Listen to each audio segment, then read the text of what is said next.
Fala pessoal, sejam bem-vindos ao podcast Cara dos Esportes, preview da semana 3 da NFL. A gente pisca o olho, já tá entrando na semana 3 da NFL, vamos aproveitar enquanto há tempo, passaremos por todos os jogos aqui, faremos prévia de todos os jogos, com o meu amigo André Lima, o André Limas, do Piadas NFL, College Football. E que eu esqueci o nome do seu podcast sobre futebol americano de novo, André, como é que é? College Cast. É o College Cast. College Cast, ele faz as análises táticas lá no YouTube, no Twitter também, do Piadas NFL. André, seja bem-vindo mais uma vez ao podcast. É sempre uma honra e um prazer estar aqui contigo, Gabriel. Muito obrigado pelo convite, né? E dá aquela belíssima noite, belíssima madrugada, lindíssima manhã e uma maravilhosa tarde a todos aqueles que estão nos ouvindo no seu grande podcast Cara dos Esportes. Muito obrigado, André. Se você tá no Rio e você tá escutando de tarde, provavelmente não é uma boa tarde, porque tá um calor infernal nessa cidade que eu e o Limas moramos. Mas vamos entrar nos jogos, vamos falar logo sobre as partidas, vamos começar falando sobre o Monday Night Football número 1. Mais uma rodada dupla do Monday Night Football. Eu, particularmente, detesto esse formato com dois jogos ao mesmo tempo. Detesto. Eu preferi o antigo, que era um depois o outro. Não gosto. A gente vai ter Philadelphia Eagles contra o Tampa Bay Buccaneers em Tampa Bay. O jogo número 1, né, que vai começar 8h15, 8h20 por ali, 8h10, sei lá, horário certo. Deixa eu ver aqui só pra passar a informação direito pra vocês. O jogo é 8h15, horário de Brasília. Os Eagles são favoritos por 5 pontos. Vitória dos Eagles tá pagando em 43, dos Bucks 2,90. Total desse jogo 46 pontos. Os dois times que estão invictos na temporada até agora. Um deles a gente esperava, que era o Philadelphia Eagles. Outro não, que é o Tampa Bay Buccaneers. Já dá pra chamar o Bucks de surpresa, Limas? Ou é aquela coisa da tartaruga na árvore? Então, é aquela tartaruga na árvore, né? Claro, tem grandes nomes como o Mike Evans, né? O wide receiver. A defesa, ela continua sendo comandada pelo Todd Bowles, que foi o cara que comandou a defesa quando o time ganhou o Super Bowl na época do Tom Brady. Até fez um grande jogo contra o Patrick Mahomes, né? Praticamente não tomou TD naquela partida com o passe do Mahomes. Então, assim, a gente ainda tem aqueles requisitos do time vencedor, mas é um time muito modificado, é um time bem mais fraco, e o Baker Mayfield chegou também, a gente lembra durante a off-season, principalmente nos camps, né, aqueles vídeos terríveis do Baker Mayfield passando a bola, dando overthrows estranhos, e até que é um time que tá sendo bem sólido ofensivamente, né, então tá sendo uma surpresa. O time tá jogando melhor do que eu esperava. Ainda pegou um calendário não muito complicado até agora, mas o Baker Mayfield tá jogando muito bem, muito melhor do que eu esperava. E esses veteranos, né, como Evans e como a defesa tá jogando bem, né. Eu concordo com você, o Todd Bowles, eu não gosto dele como head coach. Pra mim ele é o clássico cara do ótimo coordenador defensivo, não bom o suficiente para ser head coach. Tem vários exemplos na NFL. Mas é um time que tá acima das expectativas. Eu também penderia muito mais pro lado da tartaruga em cima da árvore. A diferença sendo que a divisão é bem acessível, né? Eu não gosto do Falcons, não gosto do Saints, o Panthers até agora tá jogando muito mal também. Então, pode vencer a divisão, né? E vai enfrentar um Philadelphia Eagles que não encantou nesse início de temporada, né? Enfrentou o Philadelphia Eagles, o New England Patriots, enfrentou o Minnesota Vikings e tem aquelas ausências dos coordenadores que a gente já falou bastante, né? O Jonathan Gannon, que agora é head coach dos Cardinals, o Shane Steichen, que agora é head coach do Indianapolis Colts, e eu acho que onde mais se manifesta a ausência dos coordenadores é o ataque aéreo dos Eagles. O ataque aéreo dos Eagles não tem mesmo clique, eu diria, a mesma criatividade, a fluidez que tinha no ano passado, principalmente na reta final da temporada. A equipe correu muito bem com a bola contra o Minnesota Vikings e foi a diferença naquele jogo, né? Nesse jogo específico, André, os Bucks têm uma boa linha defensiva, né? Tem liderada pelo Vita Vea, que é um 2, se não o melhor nose tackle da NFL. Então, os Eagles não vão ter tanta facilidade assim pra correr com a bola como eles fizeram contra os Vikings. Vão precisar passar mais a bola e o A.J. Brown vai precisar aparecer mais, né? O DeAndre Swift foi o grande nome dessa partida entre o Eagles e o Vikings, né? Foi um cara que, pra quem já assiste a NFL, acompanha o Lions, o DeAndre Swift era um cara que já se esperava que ele jogaria bem nesse Philadelphia Eagles. Quando houve a não renovação com o Miles Sanders e a contratação do DeAndre Swift, assim, pra mim, particularmente, eu falei, cara, estão trocando vocês por meia dúzia, o Miles Sanders corria muito bem, recebia passe, e o DeAndre Swift, ele consegue também receber passes e corre muito bem. Tem uma noção muito boa de gap, é um cara que tem uma noção também em open field, né, que é ali já depois das trincheiras, correndo no meio do campo, ele percebe que tá vindo safety, que tá vindo linebacker, então consegue ganhar jardas, por mais que ele não seja aquele running back muito forte, né, bem parrudo, ele é aquele running back mais franzino, mas ele é um cara muito explosivo. Em relação ao jogo aéreo, concordo também.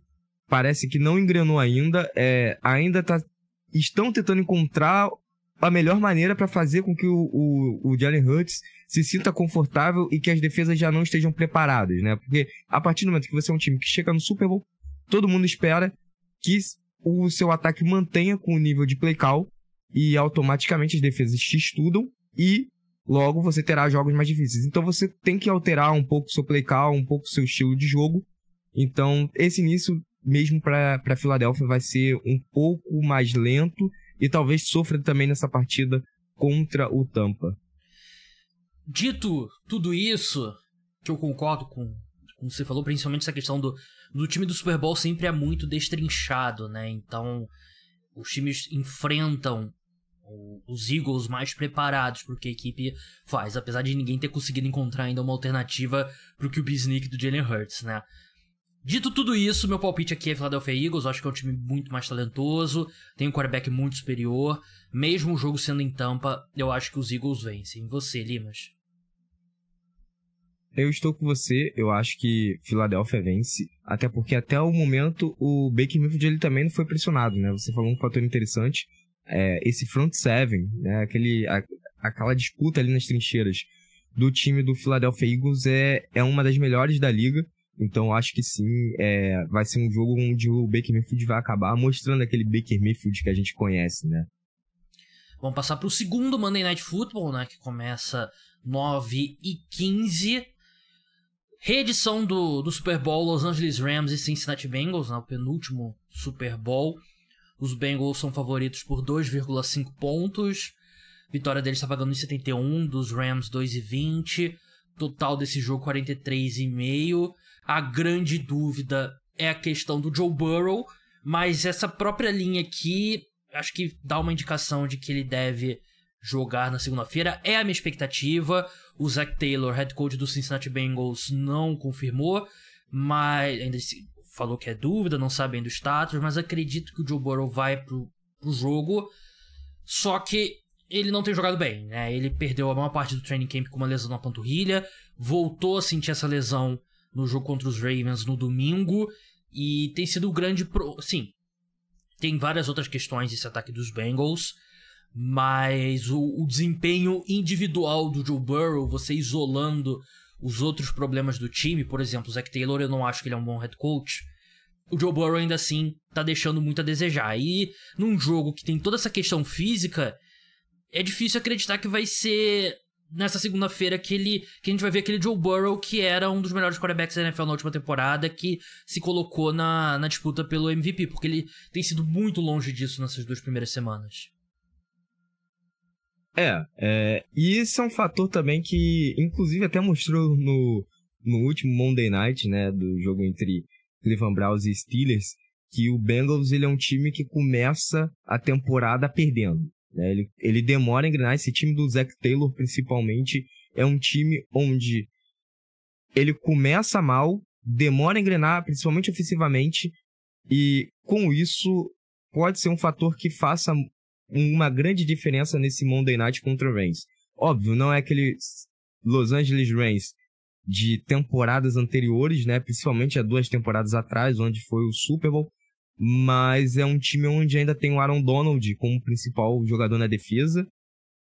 Também não tem outros jogadores que nem naquela época, de edges principalmente, como o Floyd e o Von Miller. Mas ainda assim a gente já viu nessa temporada, principalmente aquele jogo contra o Seattle Seahawks, que ainda continua sendo aquele Aaron Donald que a gente conhece, né? Que é um cara que pode ter o double team, que são aqueles 2 jogadores de linha ofensiva em cima de um jogador só da linha defensiva, e ele mesmo assim passa tranquilamente. E considerando que essa linha ofensiva do Cincinnati Bengals não é nada consistente e não passa um mínimo de confiança, então é um problema pro Joe Burrow. Os Rams têm jogado bem melhor do que o esperado, né? Eu não... Tinha gente com expectativas mais negativas em relação ao Los Angeles Rams do que eu, mas ainda assim eu não esperava que ia ser um time bom. E eles venceram jogando muito bem os Seahawks. E eu acho que por 3 quartos e um pouquinho, eles jogaram muito bem contra os 49ers, né? E é um time que tem limitações de talento, mas o Stafford tem sido bem protegido. A defesa, o Aaron Donald, concordo plenamente com o André, continua sendo o Aaron Donald. Tem até um vídeo que tava rolando no Twitter hoje de uma marcação tripla pra cima dele dos 49ers, né? E é o tipo de atenção que ele recebe. Mas eu acho que os Rams têm jogado melhor do que todo mundo acreditava, mesmo sem o Cooper Kupp. O Puka Nacua, ele bateu o recorde de recepções nos 2 primeiros jogos na história da NFL, né? Por um jogador calouro, e ele tá substituindo muito bem. Esse ataque dos Rams tá funcionando muito bem. O Stafford tá jogando muito bem, que eu acho que é o principal fator, né? Quando ele jogou no ano passado, ele estava bem limitado. Agora ele parece que está 100% fisicamente. E lembra aquele Stafford mesmo da reta final do Super Bowl, né? Porque mesmo naquele ano do Super Bowl, ele teve momentos ruins na temporada. Ele se encontrou na reta final, teve os playoffs fantásticos. E a gente tá vendo esse Stafford, né? E acho que é um time bem competitivo. Um time muito bem treinado pelo Sean McVay. O Sean McVay tá fazendo um trabalho fantástico, chamando jogadas nesse início de temporada. E por isso eu acho que os Rams vencem. Mesmo o jogo sendo em Cincinnati, muito por conta dessa questão física dos Bengals. Os Bengals têm outros problemas. Mas enquanto o Joe Burrow não estiver 100% fisicamente, na minha opinião vai ser difícil consertar isso. E você, Limas? Eu queria muito citar essa questão do Sean McVay, né? Que a gente tanto fala de mentes ofensivas, que ele é um dos maiores técnicos ofensivos até da história da NFL, pela forma que ele trata seus ataques, por ser um cara que entrou muito novo nessa função e mesmo assim não pesou, né, nos ombros dele, nem nas suas costas. Ele conseguiu levar esse time do Rams a ser uma franquia que vinha muito mal desde a época do Fisher até chegar nas suas mãos e ele conseguir reformular todo, mudar a ideia da franquia. E assim, esse jogo contra o 49ers é a prova de que ele é um cara que entende muito de futebol americano. Porque era um jogo que tinha tudo para defensivamente o 49ers passar o trator em cima do Rams. Ele muda o plano de jogo para um plano de jogo onde o Matt Stafford, ao invés de ele buscar aquelas bombas que a gente está acostumado no fundo do campo, sempre achando algum recebedor fazendo uma rota post ou uma rota gol, ele basicamente colocou o Matt Stafford para dar esses passes mais curtos, né? Para encontrar em hot routes, que no caso são slants, outs e ins mais curtas, cross, para os seus recebedores, né? E por isso que o Puka Nacua, inclusive, é um recebedor que nessa partida teve 15 recepções, se eu não me engano. Então, assim, acaba que ele consegue sempre se adaptar às defesas que vai enfrentar. Com isso, dá uma tranquilidade também à sua defesa e deixa ela jogar tranquila e descansar, né? Que é o principal. Quando enfrentar uma defesa como é a do Cincinnati Bengals, que tem uma dupla de corners nova e uma dupla de safeties nova, a tendência é que cause muitos problemas para o time do Bengals. Justo. Vamos avançar agora para um jogo das 2h no domingo. Los Angeles Chargers contra Minnesota Vikings. E assim, é um jogo de time de conferência diferente, né? Chargers na NFC, Vikings na NFC. Mas tem uma sensação ali tem cara de playoffs esse jogo, porque são dois times com expectativas, entraram com expectativas nessa temporada, não de título, né, mas de irem aos playoffs, e quem perder esse jogo vai terminar 0-3, e 0-3 é um buraco bem difícil de sair, né, Limas? São dois times, né, são duas franquias que quando começou a temporada, se você falasse que começariam 0-3, dificilmente alguém acreditaria, né, até falariam que a gente é maluco. Fala assim, olha, Chargers começando 0-3, Minnesota Vikings começando 0-3, com chances até de não ir aos playoffs, o pessoal falava, não, tá louco, sabe? São dois times muito fortes, são dois times onde no papel tem jogadores que podem decidir a qualquer momento, mas o Chargers é um time que é inconstante nas suas próprias partidas. Hoje até estava vendo uma estatística que ele é o primeiro time na história a conseguir, em 2 jogos, mais de 50 pontos, e em ambos os jogos perder a partida, né? Tá a 0-2. E o Minnesota Vikings era aquele time que a gente esperava muito, tudo bem. Teve a saída do Adam Thielen, né, no ataque, mas em compensação trazem o Jordan Addison, que era o wide receiver de USC, um cara que eu colocava também muita expectativa, vem jogando bem, mas é um time que também é oscilante nessas partidas e perdeu 2 jogos que, assim, ficou com aquele gosto meio estranho, né? Foram derrotas meio estranhas em relação ao que aconteceu. Principalmente na última semana, onde a gente falou sobre onde a gente falou sobre o Philadelphia Eagles, e, assim, o ataque do Eagles simplesmente dominou a defesa de Minnesota, que não é uma defesa tão ruim assim.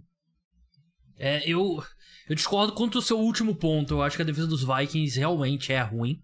Uma defesa que eu acho que todos os setores falta talento, né? E, assim, os Chargers não terão o Austin Ekeler, que, pensando em termos de jogo terrestre, né? A equipe não confiou tanto no Joshua Kelly e companhia sem o Austin Ekeler para correr tanto com a bola contra os Titans. Contra os Vikings é um jogo que teoricamente, você consegue explorar, né? Vamos ver se o Austin Ekeler jogará, porque nessa quarta-feira ele não treinou, ele tá lesionado. Os Chargers têm um ataque que não acentua, assim, é um bom ataque, mas que não acentua o que o Justin Herbert faz de melhor. E os Vikings têm uma qualidade, os Vikings, né? Que é a conexão Kirk Cousins e Justin Jefferson, que é uma das melhores conexões na NFL. O Kirk Cousins, sob muita pressão, é a sensação que dá todo snap, termina com ele no chão. E o interior da linha ofensiva dos Vikings é uma peneira. A boa notícia é que os Chargers não têm muita condição de explorar isso. Também é uma linha ofensiva fraca em termos de interior, né? Tem 2 bons edge rushers. Joey Bosa vem de um jogo muito bom contra os Titans, mas acho que tanto o Bosa quanto o Mack, eles deixam a desejar nesse momento. Cara, eu acho que eu vou de Minnesota Vikings aqui. Eu simplesmente não consigo ver como que os Chargers vão conseguir desacelerar o Justin Jefferson. E eu acho que a gente vai ver a crise nos Chargers sendo acentuada. O que você acha? Semana 1 e semana 2 o Chargers foi um time muito colapsado. Na semana 2, então, enfrentou um Tennessee Titans que é um time bem mais fraco e se complicou. Era um jogo que era para ter ganho, mesmo sem Austin Ekeler. Em termos de papel, quando a gente olha, os dois times era para ser um jogo muito tranquilo. Até porque o Chargers é um time que, mesmo que ele esteja numa divisão muito difícil, ainda assim é um time que você olha e tem claras condições de ir pro wildcard, enquanto o Tennessee Titans, a chance dele ir pro wildcard é através da vitória na sua divisão, né? Então, assim, eu tô muito também por você, igual a você, e acho que o Vikings acaba vencendo essa partida. Vamos avançar agora para o Sunday Night Football. A partir de agora o episódio é exclusivo para apoiadores. Se você quer se tornar apoiador, ter acesso a 2 episódios do podcast Cara dos Esportes exclusivos, esse preview da rodada completo e o de sexta-feira falando do Thursday Night Football, se torne apoiador. Você tem acesso também aos meus textos, que eu mando 2 vezes por semana na newsletter. Link tá na descrição e é uma forma de você ajudar a manter o podcast Cara dos Esportes no ar. Não é nada fácil, é um trabalho grande, mas eu faço com o maior amor. E espero que vocês, se você puder ajudar, agradeço. Então até a próxima. Tchau!